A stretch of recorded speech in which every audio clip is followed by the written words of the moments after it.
l'exposition à la... Comment aborder ça?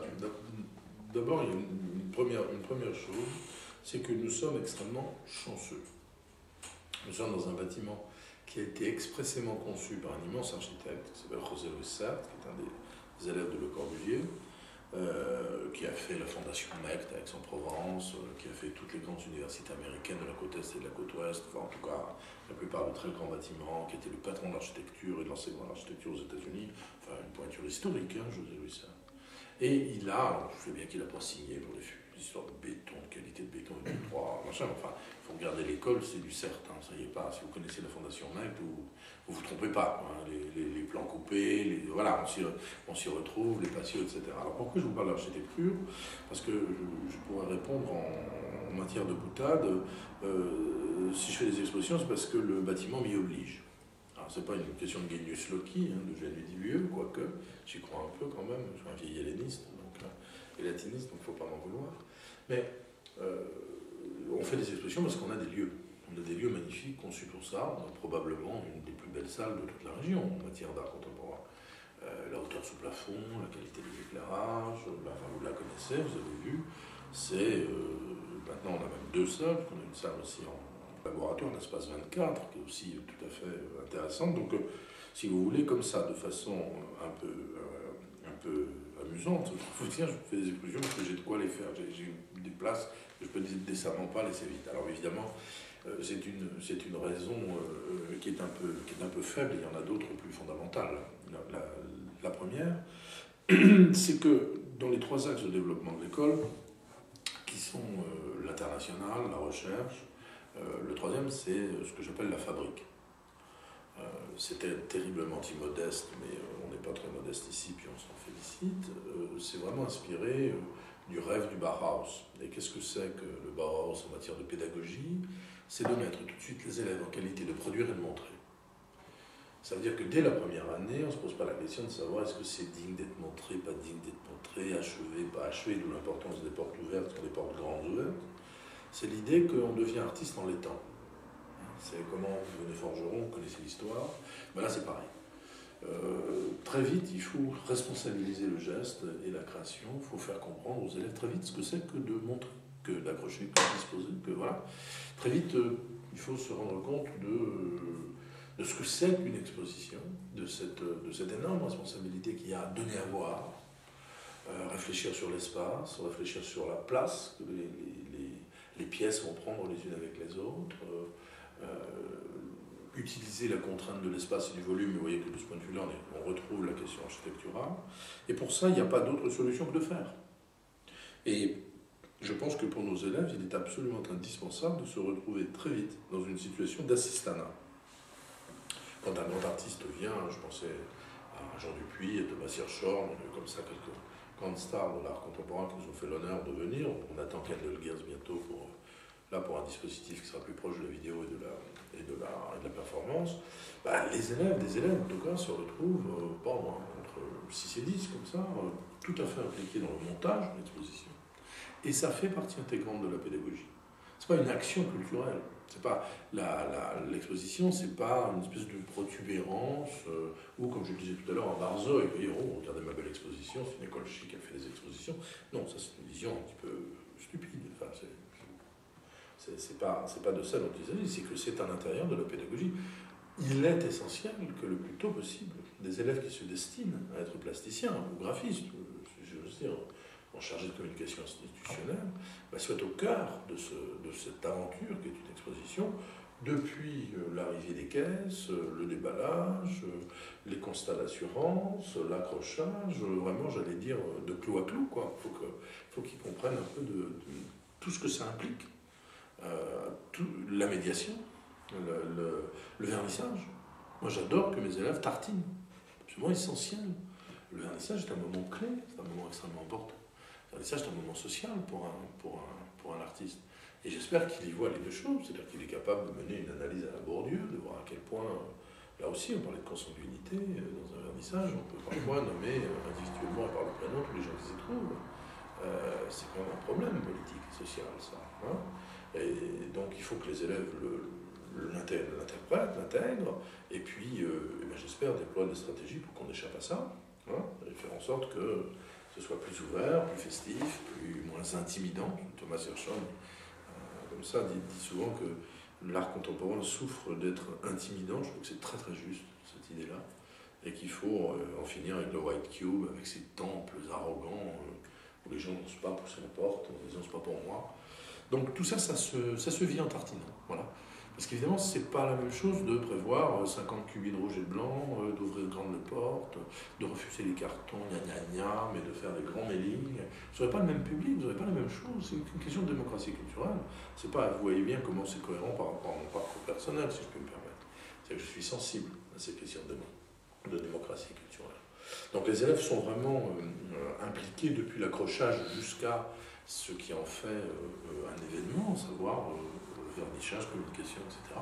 Et ça, c'est de la pédagogie. Alors, il y a après une autre chose, évidemment, qui est peut-être moins drôle, c'est que nous sommes excentrés.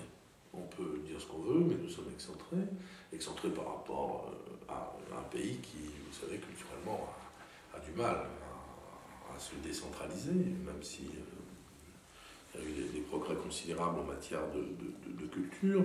En ce qui concerne les arts plastiques, c'est plus compliqué. En ce qui concerne les arts plastiques, c'est plus compliqué. Et en particulier, Paris reste une ville qui concentre les grands événements plastiques. Et ce qu'on appelle des concentrations, c'est en gros la transformation en petit Paris de certaines très grosses métropoles régionales. On le voit avec Lille, on le voit avec Lyon, sans doute à moindre égard, mais quand même avec Toulouse. C'est-à-dire qu'on est là dans des situations de ville qui, en fait, presque assèchent le territoire dans lequel elles sont. On a même parlé en géographie de Toulouse et du désert Midi-Pyrénées, parce qu'effectivement, si vous allez à Foix, à Pamiers ou à Castelnaudary, ça va pas être terrible comme vie culturelle, mais c'est tout à fait singulier. D'abord, il faut savoir que c'est très français. Pas du tout ce qui se passe en Allemagne, en Scandinavie ou ailleurs, croyez-moi. Pour y avoir vécu, je crois savoir à peu près de quoi je parle. Donc, pourquoi je vous dis tout ça? Parce que on a deux solutions. Ou bien on met beaucoup d'argent dans les bus, pour que les élèves puissent se rendre à Paris, à Lyon, dans les centres d'art, et je préfère louer des bus pour les envoyer à Venise, à Bâle, dans des foires internationales, des rencontres, pour qu'ils voient aussi là comment les choses se passent.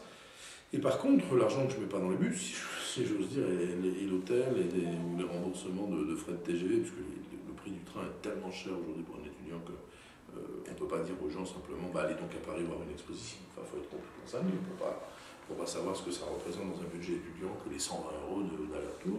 Eh bien, vous savez, c'est un peu. C'est Paul Féval dans Le Bossu, c'est cette phrase un peu amusante, si tu ne vas pas à la Gardère à Troyes, et ben voilà, c'est exactement ça. C'est-à-dire de se dire, il faut quand même qu'à l'intérieur même de l'école, les élèves soient en familiarité avec des grandes références. C'est pas du name dropping, c'est pas, comme disent les Américains, c'est pas une volonté comme ça d'afficher des grands noms. C'est une volonté, à un moment donné, que des élèves puissent être familiers avec des œuvres qui marquent le temps. Et oui, Kendall Gears a une très grande exposition actuellement. J'ai participé d'ailleurs à son catalogue à Munich.